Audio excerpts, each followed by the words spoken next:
Hi guys and welcome back to the channel Deepak Yadav Education. Welcome to the daily current affairs of 21st of February 2021. तो guys आज है तारीख 21 फरवरी 2021। आज की तारीख से जितने भी मोस्ट इंपॉर्टेंट करंट अफेयर्स बनेंगे उन सभी करंट अफेयर्स को हम लोग डिटेल में डिस्कस करेंगे। नाउ बढ़ते हैं आगे। और गाइज अगर आप लोगों को इस लेक्चर का पीडीएफ चाहिए तो नीचे डिस्क्रिप्शन बॉक्स में आप सभी लोगों को टेलीग्राम का लिंक दे रखा है। क्या करना है, आप लोगों को उस लिंक के ऊपर क्लिक करना है और जाकर उस टेलीग्राम चैनल को ज्वाइन करना है। ज्वाइन करने से फायदा ये होगा आप लोग डेली बेसिस पे इस लेक्चर की पीडीएफ को डाउनलोड कर पाओगे।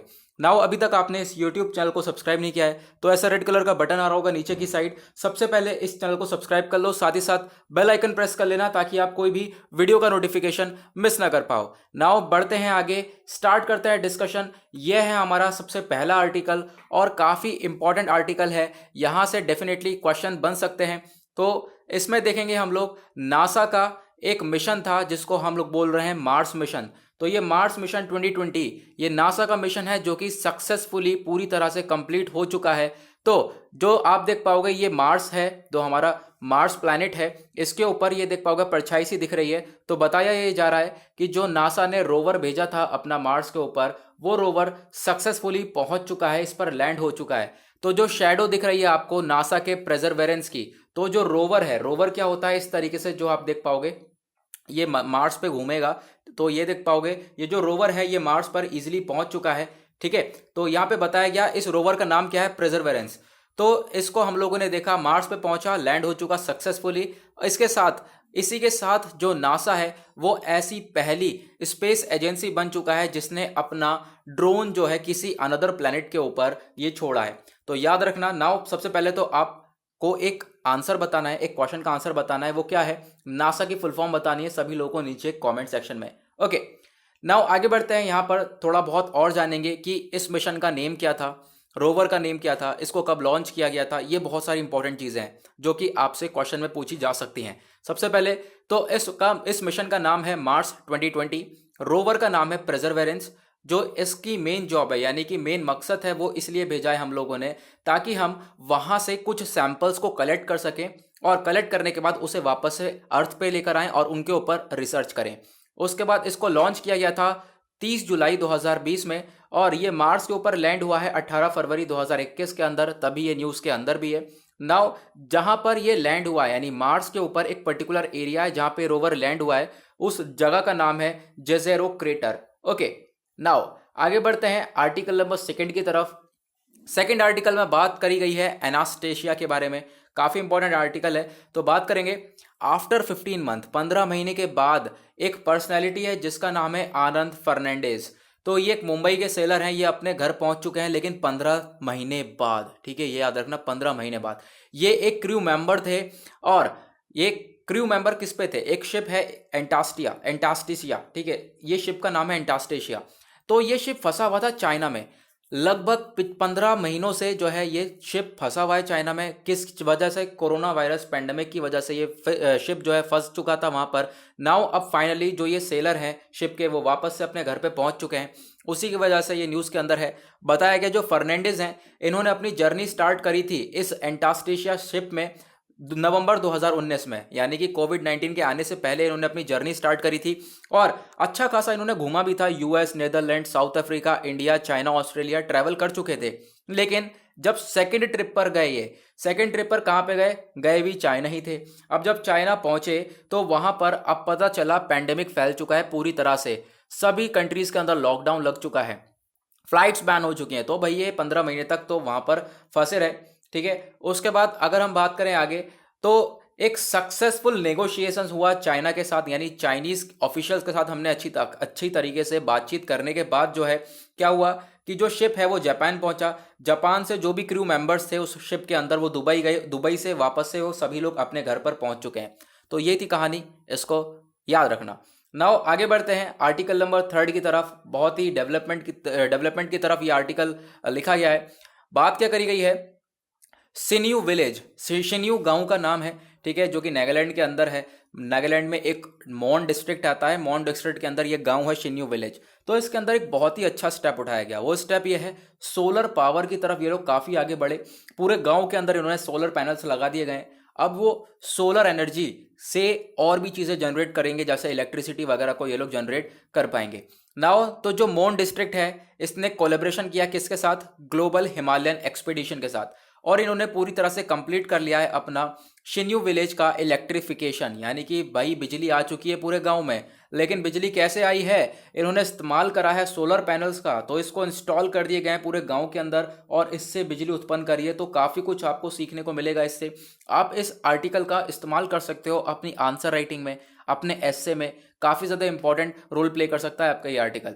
नाउ बात करें तो गांव के अंदर कम से कम 60 हाउस होल्ड हैं, 60 घर हैं, चर्चेस हैं, कम्युनिटी हैं, सबको भाई इलेक्ट्रीफाई कर दिया, सबके अंदर बिजली दे दी गई है। कैसे, सोलर पावर का इस्तेमाल करके। इसके पीछे पैसा भी बहुत लगा है भाई, पैसा जो लगा है इसके पीछे कम से कम 23 लाख रुपए लगा दिया गया है CSR फंडिंग के थ्रू, ठीक है। और इसको पूरा एग्जीक्यूट किसने किया, यानी कि पूरी तरह से काम किसने किया, ये सारा काम करा है GHE के द्वारा, ग्लोबल हिमालयन एक्सपीडिशन के द्वारा।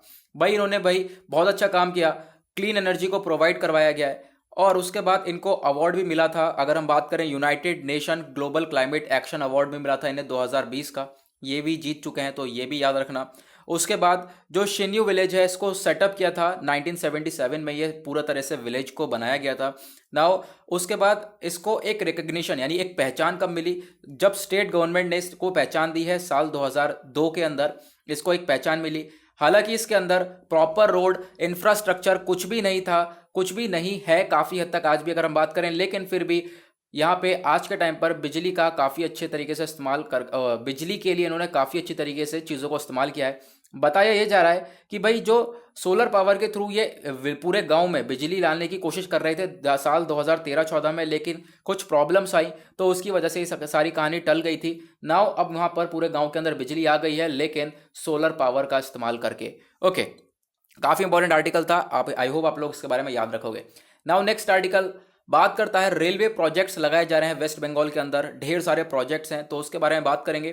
तो जो यूनियन मिनिस्टर ऑफ रेलवेज हैं इन्होंने भाई डेडिकेट कर दिया हमारे नेशन सीरीज ऑफ प्रोजेक्ट को, और यहाँ पे जो ये रेलवे इंफ्रास्ट्रक्चर को डेवलप करा जा रहा है वेस्ट बंगाल के अंदर। तो वेस्ट बंगाल में हम लोग काफ़ी अच्छी तरीके से विकास की तरफ बढ़ रहे हैं। तो इनॉग्रेट करा गया, उद्घाटन किया, पहली बात तो 2 फुट ओवर ब्रिज, कहाँ पर, संतरागची में पहली बात एक ब्रिज बनाया गया। उसके बाद फ्राइट टर्मिनल यानी कि जहां पर रेलवे के थ्रू जो सामान चढ़ाया उतारा जाता है मालगाड़ियों में, आपको मालूम होगा, तो जो फ्राइट टर्मिनल है वो भी बनाया गया फेज 1 में। उसके बाद Vivekananda meditation centre at Howrah ये भी बनाया गया। ये भी नेशन को हमारी ये सारी चीज़ें आप कह सकते हो डेवलपमेंट के तौर पर वेस्ट बंगाल के अंदर क्रिएट करी जा रही है, ठीक है। उसके बाद क्या डेडिकेट किया, नेशन को क्या डेडिकेट किया गया, एक सियालदा स्टेशन बनाया गया, ठीक है, बनाया जा रहा है, ये सब डेडिकेट करा गया है कि भाई अब यहाँ पर डेवलपमेंट के ऊपर काम होगा, ठीक है। अगर मैंने बोला हो कि बनाया गया, ऐसा नहीं है, बनाया जा रहा है, इसके ऊपर काम होगा और ये चीज़ें डेवलप होंगी। ओके, तो जो सियालदा स्टेशन है उसको डेवलप करा जाएगा। 2 एस्केलेटर्स लगाए जाएंगे सियालदा स्टेशन पे, जैसे जीने होते हैं ना, मूवमेंट वाले जीने, वो उसको बोलते हैं हम एस्केलेटर्स, ठीक है। 2 लिफ्ट होंगी सियालदा स्टेशन पर। तो ये पूरी तरह से हम लोग डेवलपमेंट की तरफ आगे बढ़ने वाले हैं in the West Bengal. Okay, तो यही सारी चीज़ें बताई गई। वापस से टर्मिनल के बारे में बताया गया, मैंने अभी आपको बता दिया, सियालदा स्टेशन के बारे में बताया गया। उसके बाद एक और चीज़ बताई गई है कि भाई पैसेंजर्स और रेलवे की प्रॉपर्टी को सिक्योर करने के लिए एक इंटीग्रेटेड सिक्योरिटी सिस्टम को भी यहाँ पे लाया जाएगा। कहाँ पर, बरधम स्टेशन के ऊपर। ओके, ये भी यहाँ पर एक डेवलपमेंट की तरफ स्टेप बढ़ाया जा रहा है। नाउ नेक्स्ट आर्टिकल में बात करी जा रही है शौर्यांजलि प्रोग्राम के बारे में। तो जो यूनियन मिनिस्टर है हमारे, पहली बात तो बताओ भाई, यूनियन होम मिनिस्टर सभी लोगों को मालूम होगा कौन है, हमारे होम मिनिस्टर अमित शाह जी हैं। इन्होंने अटेंड किया एक प्रोग्राम, कौन सा प्रोग्राम, शौर्यांजलि प्रोग्राम। अब यहाँ पर ये प्रोग्राम ऑर्गेनाइज किया गया था ताकि हम लोग कॉमेमोरेट कर सकें, एक तरीके से हम लोग सपोर्ट कर सकें किन क्या 125वीं बर्थ एनिवर्सरी है नेताजी सुभाष चंद्र बोस की, उसको सपोर्ट देने के लिए हमने इस शौर्यांजलि प्रोग्राम को क्रिएट किया। नाउ इस प्रोग्राम का क्या मकसद है वो बताया जा रहा है। सबसे पहले तो भाई इसके अंदर साइकिल रैली हुई है, ठीक है। उसके बाद 3 टीम थी साइकिल रैली के अंदर, जिसका 3 टीमों का नाम, जो टीम है उनके नाम अलग अलग हैं। पहली टीम का नाम है नेताजी सुभाष चंद्र बोस, दूसरी रासभरी बोस और उसके बाद खुदीराम बोस। तो ये सब पार्टिसिपेट करे हैं रैली के अंदर, और जो कि पार्टिसिपेट करेंगे ये सब रैली के अंदर, जिससे क्या होगा, एक अवेयरनेस फैलाई जाएगी अलग अलग पार्ट्स में वेस्ट बंगाल के, ठीक है, कि भाई इन लोगों का बहुत बड़ा हाथ था। अगर हम बात करें बंगाल की रेवोल्यूशनरीज में, ठीक है, बंगाल में आज के टाइम पर जो इतने अच्छी तरीके से फ्रीडम आया है उसके पीछे बहुत बड़ा हाथ था इन तीनों लोगों का। तो इस प्रोग्राम के थ्रू हम लोग ये सारी चीज़ें दिखाने वाले हैं। नाउ यहाँ पर आर्टिकल के अंदर राष्ट्रभरी बोस के बारे में बताया गया है, क्योंकि नेताजी सुभाष चंद्र बोस के बारे में सभी लोग जानते ही हैं। तो राष्ट्रभरी बोस जी का जन्म हुआ था 1886 में और इनकी डेथ हो गई थी 1945 में। ये एक इंडियन रिवॉल्यूशनरी लीडर थे, ब्रिटिश लोगों के अगेंस्ट थे। इनका जन्म हुआ था वेस्ट बंगाल में। साथ ही साथ यहाँ पे बताया गया भाई इन्होंने ट्राई किया लॉर्ड हार्डिंग को मारने का 23 दिसंबर 1912 में दिल्ली के अंदर, लेकिन फिर उसके बाद इनको छुपाने की कोशिश करी गई। इस तरीके से इनकी कहानी ये आगे बढ़ती रही। ओके, नाउ आगे बढ़ते हैं। उसके बाद आज का हमारा लास्ट आर्टिकल है, बात करी जा रही है आईएनएस प्रलय के बारे में। काफी इंपॉर्टेंट आर्टिकल है। आईएनएस मतलब इंडियन नेवल शिप, हमारे भारत का शिप है प्रलय। ये पहुंच चुका है अबू धाबी, अबू धाबी में पहुंच चुका है। अब क्या है, यूएई जो पार्टिसिपेट करेगा नवडेक्स 2021 में, 2021 की में ये जो एक्सरसाइज हो रही है नवडेक्स, इसकी फुल फॉर्म है नेवल डिफेंस एग्जीबिशन। उसके बाद एक है आईडेक्स और इसकी फुल फॉर्म है इंटरनेशनल डिफेंस एग्जीबिशन। ये 20 फरवरी से 25 फरवरी तक ये पूरी की पूरे एग्जीबिशन चलाए जाएंगे। तो इसके अंदर हमारे भारत का इंडियन नेवल शिप जिसका नाम है प्रलय, ये शिप पहुंच चुका है। नाउ उससे पहले हम लोग यूएई यूनाइटेड अरब एमिरेट का लोकेशन देख लेते हैं, कहाँ पर है। यह है यूएई और यहाँ पे आप देखोगे इसकी कैपिटल अबू धाबी हो गई। इधर दुबई देखने को मिलेगा, Qatar, Saudi Arabia, Bahrain, Iran और ओमान। यहाँ पे आप ये सारी चीज़ें देखोगे। तो ये बेसिकली कहाँ पे ये सारी चीज़ें हो रही हैं, यूएई के अंदर हो रही है। यूएई और इंडिया आपस में मिलकर पार्टिसिपेट कर रहे हैं किसमें, नेवल डिफेंस एग्जीबिशन के अंदर। नाउ ये जो आईएनएस प्रलय है ये हमारा भारत का दूसरा शिप है जो कि हमने खुद बनाया है। ठीक है, इसे हम लोग प्रबल क्लास मिसाइल वेसल भी बोलते हैं। ये इंडियन नेवी में लाया गया था 18 दिसंबर 2002 के अंदर। ये जो जहाज है ये 56 मीटर लंबा है और अगर हम बात करें इसमें बहुत सारे वेपन्स, सेंसर्स वगैरह लगे हुए हैं। साथ ही साथ वेपन्स में इंक्लूड हो जाता है 76.2 mm की मीडियम रेंज गन भी लगी हुई है, एक बंदूक लगी हुई है, 30 mm की एक छोटी गन लगी हुई है, बहुत सारे और भी चीज़ें लगी गई हैं जैसे कि सरफेस टू सरफेस मिसाइल्स लगी हुई हैं। यानी कि पूरी तरह से ये वेपन से भरा पड़ा है। हम लोग इसे वॉर के लिए भी इस्तेमाल करते हैं। नाउ इस शिप को बिल्ड करा गया था इंडिजीनियसली, गोवा शिपयार्ड लिमिटेड में जो है इसको बनाया गया था। तो इसके बारे में आप लोग याद रखना। ओके, नाउ आगे बढ़ते हैं। यहाँ पे थोड़ी सी इंपॉर्टेंट इन्फॉर्मेशन है, थोड़ा सा रिलेशन के बारे में बताया गया। इंडिया और यूनाइटेड अरब एमिरेट्स के कुछ डिफेंस रिलेशंस के बारे में बताया गया है। तो अगर हम बात करें तो इन दोनों के डिफेंस रिलेशन काफ़ी अच्छे हैं। इससे पहले भी हम लोग काफ़ी एक्सरसाइज कंडक्ट कर चुके हैं। उसमें से एक नेवी बायलेटरल एक्सरसाइज हुई थी, गल्फ स्टार उसका नाम था। इस एक्सरसाइज को कंडक्ट करवाया गया था मार्च 2018 में। अब इसका जो अगला एडिशन है वो साल 2021 के अंदर हम लोग कंडक्ट करेंगे। तो इसके बारे में भी यहाँ पर बताया गया है। यानी एक तरीके से आप इस आर्टिकल में क्या कर सकते हो, इंडिया और यूएई के रिलेशंस को देख सकते हो कि यहाँ पे इन दोनों के रिलेशन किस सेक्टर में काफ़ी अच्छे हैं। तो अगर हम बात करें डिफेंस के सेक्टर में ये लोग काफ़ी अच्छी तरीके से बढ़ रहे हैं आगे। अब यहाँ पर इंडिया का प्रलय शिप भी यहाँ पे पहुंच चुका है, यूएई के साथ मिलकर एग्जीबिशन करेगा। तो यूएई इंडिया डिफेंस आप कह सकते हो सेक्टर में काफी अच्छी तरीके से इंप्रूव कर रहे हैं। ये चीज आपको याद रखनी है। ओके, तो गाइज यहाँ पर इसी के साथ होता है आज का हमारा करंट अफेयर के वीडियो का एनालिसिस पूरी तरह से समाप्त। लेकिन आगे बढ़ने से पहले मैं बताऊंगा कि डेली बेसिस पे अब आपके सुबह 4 बजे एमसीक्यू का वीडियो भी अपलोड होता है। तो कल भी अपलोड हुआ था, आज का वीडियो भी अपलोड हो चुका है। तो उस एमसीक्यू के वीडियो को जाकर जरूर देखना, बहुत ज्यादा इंपॉर्टेंट आपके लिए वो बन जाता है।